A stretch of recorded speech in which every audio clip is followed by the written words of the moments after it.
Let me tell you something before you go. Whenever people come see me live, I try to say something meaningful to people. And I'm in the laugh business. That's my gift. That's what God gave me at birth. Your gift is the thing that you do the absolute best with the least amount of effort. I want to tell you something that can help enrich your life.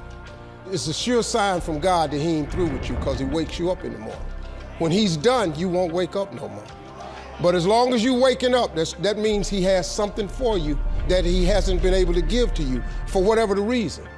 I'm going to help you get to that reason a little bit quicker. I want to tell you something that I learned that changed my life. I was reading a book one time that had a quote in there from Albert Einstein. And Albert Einstein said, "Imagination is everything. It's the preview to life's coming attractions." If you think about that, that's a really, really true statement. Because everything you see in this world came from somebody's imagination. Everything. Somebody was talking on the phone one day, on that wall phone, connected to the cord, and tried to walk, and it didn't go no further. And he wanted to just go outside and get something out the car. Somebody said, "You know what? I wish I could take this phone outside." Everybody in here got a cell phone. It was in somebody's imagination. Somebody imagined that. Somebody imagined everything. Somebody got tired of walking. Somebody got tired of driving cars. Somebody said, "We're gonna fly." You're not finna fly. Everybody in here have been on a plane. See, your imagination is the evidence of things not seen. You know why they call it the evidence of things not seen? Your imagination, you the only one can see it. You're the only one can see it. See, so all this stuff you've been imagining was not some hocus pocus. When you imagine stuff, it's actually God showing you a preview of a coming attraction he has for you.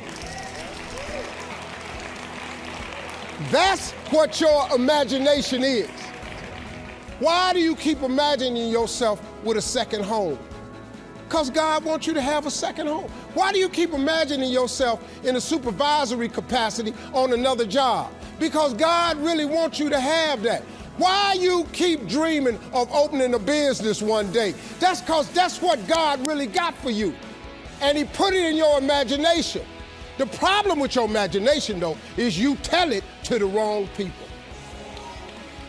If you want to kill a big dream, tell it to a small-minded person. You can't, oh man. Think about this in your life. How many times have you had this really incredible idea and you took it to your family and your friends? You shared it with them and they shot it down. You know why they shot it down? Because they couldn't see it. Because God didn't put it in their imagination, he put it in yours. It was your evidence of things not seen. See, all this stuff you've been imagining, you ought to start working on it. Because that's what God really got for you. Your real life is in your imagination. I'm here to tell you that. You think I'm here by accident? I'm here because he put this in my imagination when I was 10. When I was 10, he showed me I was going to be on TV. That's all I ever wanted. The assignment when I was in the 6th grade was everybody write their name on a piece of paper and write what you want to be. You know what I wrote on my paper? I want to be on TV. Now, the problem I had, though, was I used to suffer with a serious stuttering problem. I couldn't talk outside my house. I stuttered for years. I flunked out of school. I'm on my 3rd marriage. I lost everything I ever owned twice. I've been homeless and lived in a car for 3 years. But at 10, though, I wrote on a piece of paper, I want to be on TV. So the teacher went around the room and read everybody's paper. Had you stand up when she called your name, and the only assignment was your name and what you want to be. Doctor, lawyer, dentist, basketball player, football player. I wrote I want to be on TV. She saved me for last. She said, "Little Stevie, come to the front." Now I'm thinking, I'm going to the front because I got the best answer. Because ain't nobody had put that on their paper. She called me to the front. I'm thinking I'm finna give me a gold star. But I was wrong about that.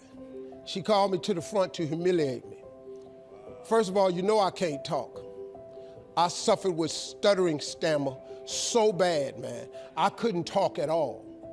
And that lady lit in on me. Why did you write this on your paper? Now I'm standing there, I can't talk. Who in this school ever been on TV? Who in your family ever been on TV? Who in this neighborhood ever been on TV? I'm crushing, man. I'm standing there dying. She said, look at you standing there. You can't even talk. How they gonna put somebody like you on TV? So every Christmas, I send her a flat screen TV. Because I don't want her to miss me. I do not want her to miss not an episode of me. Because I wanted her to see what God had done for me.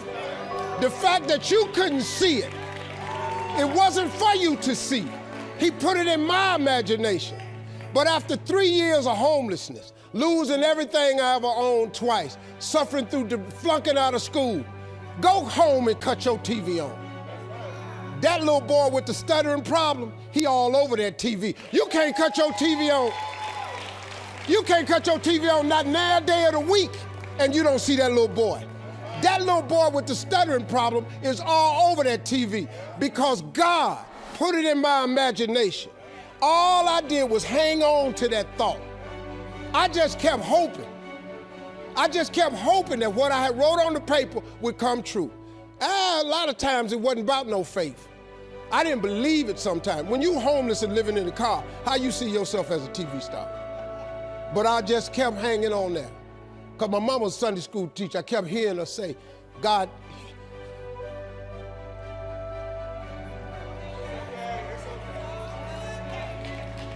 didn't bring you this far to leave you.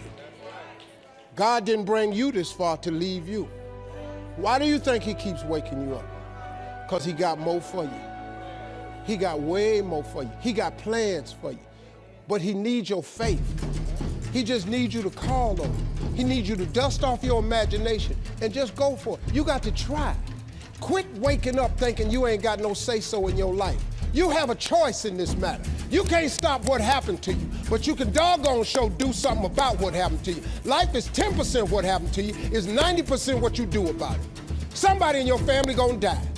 Somebody in here gonna get fired. Somebody here gonna get an eviction notice. Somebody gonna get laid off. Somebody company gonna close. That's life. Somebody you love gonna break up with you. That's life. But what you gonna do about it though? Since it's gonna happen anyway.